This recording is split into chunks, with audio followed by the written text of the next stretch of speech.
Good morning, students, and welcome back, beta. I think you all have enjoyed your summer break, and I think you all have completed your uh, written assignment and project work also, beta. Especially project work, which is very important. And it carries 20 marks. You will be given 20 marks in practical exam, and outside examiner will come and will give you marks. So, beta, I think you all have made it up to the mark, है ना. All things are beautifully written and decorated, है ना. I expect this thing. So whenever we will meet, I'll check your project file also, beta, because it's of 20 marks, very high, you can say, weightage of marks, है ना. So beta, before summer break we were doing chapter 4 of world politics. We have started it and we have done 2 topics of it. So what was the name of the chapter? Chapter name is chapter 4, world politics and alternative centers of power. So beta, in this, before this chapter we have read about how the Second World War was finished in 1945 and the whole world became bipolar world. There was Cold War between 2 superpowers, USA and USSR, है ना. फिर उसके बाद क्या हुआ, हमने सारा पढ़ा. There was ideological conflict, 2 alliances, 2 blocks were made. I think you all remember Eastern Bloc, Western Bloc. Eastern Bloc was headed by USSR and Western Bloc was headed by USA, है ना. It was also called NATO and Eastern Bloc was also called Warsaw Pact, है ना. All these things we have read. I think you have learnt it nicely, है ना. So उसके बाद बेटा हमने पढ़ा 1991 में क्या हुआ, the USSR disintegrated. What were the reasons, आपको ये भी याद होगा because we have done this chapter in unit test, है ना. So many reasons were there for the disintegration of USSR. So as USSR disintegrated in 1991, the bipolar world became unipolar world. Unipolar world means कि when there is only one superpower left in the world, that world is known as unipolar world. Okay, एक ही super power रह गई थी, कौन सी? USA. Okay, so अब क्या हुआ, जो और जो दूसरी कंट्रीज थी बेटा, they started making their small regional organisations to get rid of the dominance of unipolarism, है ना. क्योंकि बहुत ज़्यादा हैवी भी ना हो जाए दूसरों पर एक सुपर पावर, तो इसलिए जो बहुत सारी छोटी छोटी कंट्रीज़ थी और यूरोपियन कंट्रीज़ थी, they started making their regional organization mainly for the trade purpose. Earlier they have made these regional organization. So many organizations were made, such as आपका यूरोपियन यूनियन was made, आपका SAARC, है ना. South Asian countries ने मिलकर क्या बना लिया, एक रीजनल ऑर्गेनाइजेशन सार्क बना लिया. ऐसे आपके जो साउथ ईस्ट एशियन कंट्रीज़ हैं, they have made ASEAN. We will read about these also in this chapter only. And then we have started first regional organization, European Union. इसमें बेटा मैंने आपको बताया कि हाँ यूरोपियन यूनियन केम इनटू एग्जिस्टेंस, है ना. इसमें सबसे पहले हमने यही स्टार्ट किया, ठीक है. सबसे पहले मैंने आपको बताया कि जो सबसे पहले कि यूरोपियन कंट्रीज़ की इकॉनमी बिल्कुल डिस्ट्रॉय हो गई थी. सो उनको फिर से अपलिफ्ट कराने के लिए the USA has introduced Marshall Plan in 1945.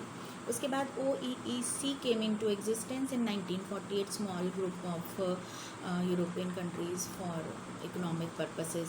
उसके बाद the Council of Europe was made in 1949. उसके बाद European Coal and Steel Community ECSC, it was made by 6 countries of Europe in 1951. क्या बताया मैंने? ECSC, European Coal and Steel Community, in 1951. तो इन्हीं countries 6 countries ने आगे एक और ऑर्गेनाइजेशन बनाई. इसका नाम दिया उन्होंने EEC, European economic community. In 1957 it was made. Okay, उसके बाद क्या हुआ, फाइनली जैसे ही USSR डिसइंटीग्रेट हो गया 1991 में, then at the place of Maastricht which is in Netherland, a treaty of Maastricht was signed between the European countries, especially Western European countries, and the European Union came into existence in 1992. कब बना European union?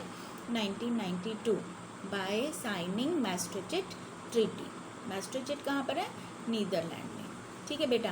अब जो ये European Union है ना बेटा, it is very you can say powerful organization, regional organization, है ना. It has its own flag. We can see ना, its flag is given on page number 52. It is having 12 stars and circle. 12 stars क्यों choose करें, आपसे पूछ सकते हैं, आपको पता है कि आपके क्या आते हैं, कार्टून बेस्ड क्वेश्चन आते हैं ना बेटा। So why they have chosen 12 star, 13 क्यों नहीं लिए, 11 क्यों नहीं लिए, है ना, 12 भी क्यों लिए, because 12 is the symbol of perfection, symbol of perfection. और वो एक सर्कल में, यानी कि इट शोज़ यूनिटी, कि जो भी जितनी भी जो कंट्रीज़ हैं यूरोपियन यूनियन की, वो क्या है, परफेक्ट हैं और एक दूसरे से जुड़ी हुई हैं, यूनाइट है। ठीक है बेटा, हाँ जी। तो उसके अलावा देखो बेटा, it has its currency also euro, its ये सब हम पहले भी डिस्कस कर चुके हैं। Its headquarters, European Union headquarters is at Brussels which is the capital of the Belgium. Okay, and there are 23 official languages of European Union. इसमें कौन सी आती हैं, बल्गारियन आती है आपकी, डैनिश, इटालियन, स्पेनिश, है ना, all these languages, 23 languages are official languages of European Union. All these things we have read. Then next question जो हमने किया था बेटा, बहुत ही इंपॉर्टेंट क्वेश्चन है and frequently asked question in board exam. The question is, why is the European Union considered a highly influential regional organization in economic, political and military field, and what are its limitations? So यानी हमें बताना है कि influential organization क्यों है। ठीक है, तो इसको भी मैं जल्दी से कराऊंगी आपको थोड़ा। पहले हमने वीडियो में इसको अच्छे से डिटेल में किया हुआ है, पूरी सेपरेट वीडियो भी भेजी हुई है मैंने इसके लिए बेटा। सो देखो, फर्स्ट ऑफ ऑल हम कर रहे हैं कि it's a economic influential organisation. How बेटा, देखो इसकी जो जीडीपी है, the GDP of European Union is more than 17 trillion in 2016, slightly larger than that of United States, है ना। और साथ ही साथ जो इसकी करेंसी है euro, it can pose threat to dollar in future. Okay, and its share in world trade is 3 times larger than that of the United States. So that's why European Union is highly economic influential organization and it's playing very important role in World Trade Organization also. ठीक है, उसके बाद second हमारा है कि how it is political and diplomatic influential. देखो, political भी influence करती है यूरोपियन यूनियन को। इसके जो 2 मेंबर्स हैं ना, Britain and France are permanent members of Security Council, you know ना। In chapter 6 we will read about UNO, so then we will do in detail security council and its permanent members and non permanent members. So बेटा, वैसे तो अब Britain जो है, earlier Britain was member of European union, but अब Britain ने Brexit कर दिया है। ब्रिटेन ने क्या कर दिया है, यूरोपियन यूनियन को लीव कर दिया है, because and I think in 2016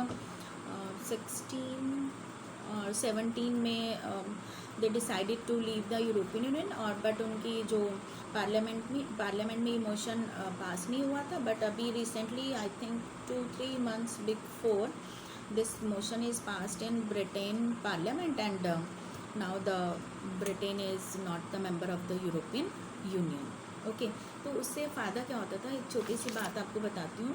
देखो बेटा, एक आप शेंगेन वीज़ा होता है, क्या होता था, शेंगेन वीज़ा, कि जो भी कंट्रीज़, जो आप यूरोपियन यूनियन की जो भी मेंबर कंट्रीज़ हैं, अगर आप किसी एक कंट्री का वीज़ा लगा के जाते हैं, सपोज़ कि अगर आप गए हैं, स्पेन गए हैं, ठीक है, तो आपको क्या है, आप जितनी भी यूरोपियन यूनियन की कंट्रीज़ हैं ना, उनमें भी जाकर आ सकते हो। You can go and enjoy those countries also, you can travel those countries, Schengen visa. तो ये फैसिलिटीज़ होती हैं। बट जैसे ही ब्रिटेन पहले, अगर यानी कि सपोज अगर आप इंग्लैंड जाते तो आप क्या कर सकते थे, यूरोपियन यूनियन के किसी भी मेंबर कंट्री में उसी वीज़ा पर आप ट्रैवल करके आ सकते थे और घूम कर आ सकते थे। बट जैसे ही ब्रिटेन एग्जिट हो गया यूरोपियन यूनियन से, तो जो ये फैसिलिटी थी वो ब्रिटेन के पास अब नहीं रही। ठीक है, तो अगर आप ब्रिटेन जा रहे हैं तो वहीं पर घूम के आएंगे और कहीं किसी कंट्री में जाने के लिए आपको अलग से वीज़ा लगवाना पड़ेगा, है ना। तो मैं बता रही थी आपको कि इकोनॉमिकली इन्फ्लुएंशियल पढ़ लिया था हमने, अब हम पढ़े थे पॉलिटिकल इन्फ्लुएंशियल, कि जो यूरोपियन यूनियन है, it's 2 members, Britain and France are the permanent members of the Security Council, and in this way they can impact the world politics, है ना. You know what is the power of permanent members of Security Council. If they will say no to any proposal, then that proposal cannot be passed in Security Council. So in this way European Union is having political influence on the world politics, ठीक है बेटा. उसके बाद हम करेंगे military influence. Military influence भी देखो बेटा, जितनी भी जो यूरोपियन यूनियन वाली कंट्रीज़ हैं, they have joined military, they have made combined armed forces, and which is the second largest in the world after USA. Okay, and it's a total spending on defense is second after the USA. Germany में हमने पढ़ा ना कि पूरे world में सबसे ज़्यादा जो बजट का शेयर है यूएस किस पर स्पेंड करता है, मिलिट्री पर. सो यूएस के बाद किसका शेयर आता है बेटा, यूरोपियन यूनियन का. ठीक है. और देखो 2 EU member state Britain and France also have nuclear arsenals of approximately 550 nuclear warships. Both are having nuclear weapons also in this quantity, 550. It is also the world's second most important source of space and communication technology. Okay, but इसकी कुछ limitations भी हैं. First limitation तो ये हमने पढ़ा कि it was not able to make a constitution, है ना. कॉमन कॉन्स्टिट्यूशन नहीं है. यूरोपियन यूनियन का यूरो है जो इसकी करेंसी है. It's not forcibly every country has to adopt it, है ना. It's wish of the countries to use euro as their currency और नॉट. और जो सभी जितनी भी जो कंट्रीज़ हैं ना यूरोपियन यूनियन की, वो बेटा they are completely free to make their policies, foreign policy. ठीक है, कि पूरे वर्ल्ड में कैसे उनको अपनी फॉरेन पॉलिसी फ्रेम करनी है, उसको यूरोपियन यूनियन इफ़ेक्ट नहीं करती है. All countries are independent, they are completely free to make their foreign policy. ठीक है, यानी जो यूरोपियन यूनियन के 2 मेंबर्स अगर कोई डिसीजन लेते हैं तो ज़रूरी नहीं है कि उनका डिसीजन जो और मेंबर्स हैं वो फॉलो करें. जैसे एक छोटा सा एग्जांपल दिया हुआ है आपकी बुक में. द एग्जांपल इज़, हाँ ये रहा देखो. Britain's Prime Minister Tony Blair was America's partner in the Iraq invasion. Iraq invasion पढ़ा था ना हमने. And many of the European Union new members made up the US-led coalition of the willing, whereas Germany and France opposed American policy. ठीक है, कि जब America ने Iraq invasion किया तो ब्रिटेन ने तो उसका साथ दिया, और जो फ्रांस और जर्मनी थे, they oppose the decision of USA. They have not helped USA in this invasion, है ना. सो यानी कि every country is free to frame their foreign policy, is free to take their own decision, which is also a limitation on the power of the European Union, है ना. अगर सारी combined हो, सबका एक डिसीजन सबके ऊपर सबको फॉलो करना हो तो बात अलग हो जाती है, उसकी यूनिटी और इंक्रीज हो जाती है. So all these are the limitations of European Union. Okay, so tomorrow we will continue with this chapter only. Goodbye.